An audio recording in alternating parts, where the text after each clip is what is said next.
अस्सलाम वालेकुम एवरीवन।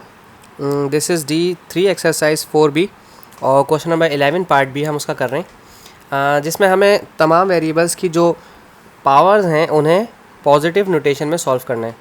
अच्छा, मुख्तलिफ़ तरीके होते हैं टीचर्स के मुख्तलिफ़ तरीक़ों से करवाने के, तो अगर आपके टीचर्स डिफरेंट तरीके से करवाएं तो इसमें आपको मतलब परेशान होने की ज़रूरत नहीं है। अगर आपको वो ज़्यादा ईजी लगे तो आप उसे फॉलो करें।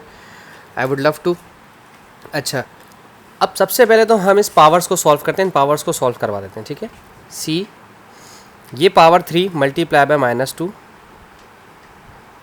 चूँकि होल पावर सबसे मल्टीप्लाई होगी, क्योंकि आप जानते हैं कि होल पावर सबसे मल्टीप्लाई होती है और इसके बाद बाकी चीज़ें सॉल्व होंगी, क्योंकि अगर ब्रैकेट के ऊपर पावर है तो वो सबकी होती है। ठीक है, इसी तरह से D 3/5 और मल्टीप्लाई बाय -2।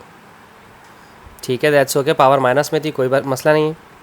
सी यहाँ 4/5 है, ये 4/5, ये जो होल पावर 5 है इससे मल्टीप्लाई हो रही है, दैट्स ओके। D -2/5, ये वाली होल पावर 5 इस 5 से भी मल्टीप्लाई हो रही है। ठीक है, अच्छा अब इसे करते हैं सॉल्व। सी माइनस माइनस हो गया आपके पास प्लस, और 3 2 हो गया 6। प्लस लिखने की ज़रूरत नहीं भी है, ये सिर्फ दिखाने के लिए मैंने आपको बता दिया। देन D 3 2 6, बट 6 माइनस का आएगा क्योंकि 2 के पास माइनस का साइन था। देन अगेन C, अच्छा ये डिनोमिनेटर में 5 है और ये न्यूमरेटर का 5 है, तो कैंसिल होकर सिर्फ 4 बच गया।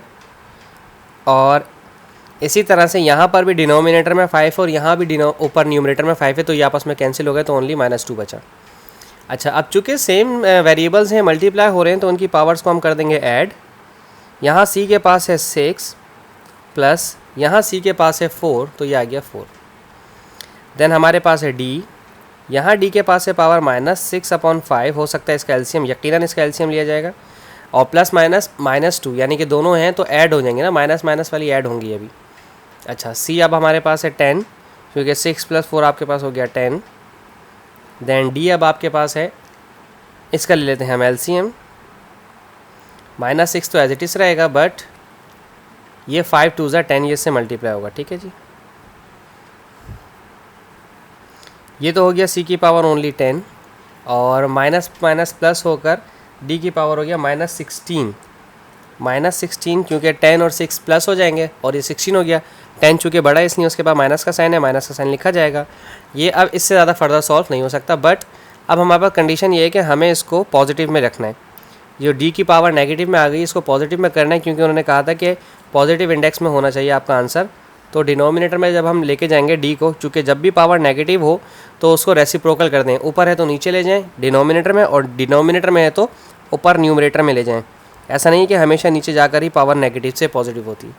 ठीक है जी, तो इसके साथ ही हमारा क्वेश्चन भी ख़त्म हो जाता है, छोटा सा पार्ट था। बाकी पार्ट इसके नेक्स्ट वीडियो में करवाएंगे। थैंक यू सो मच, अल्लाह हाफिज़।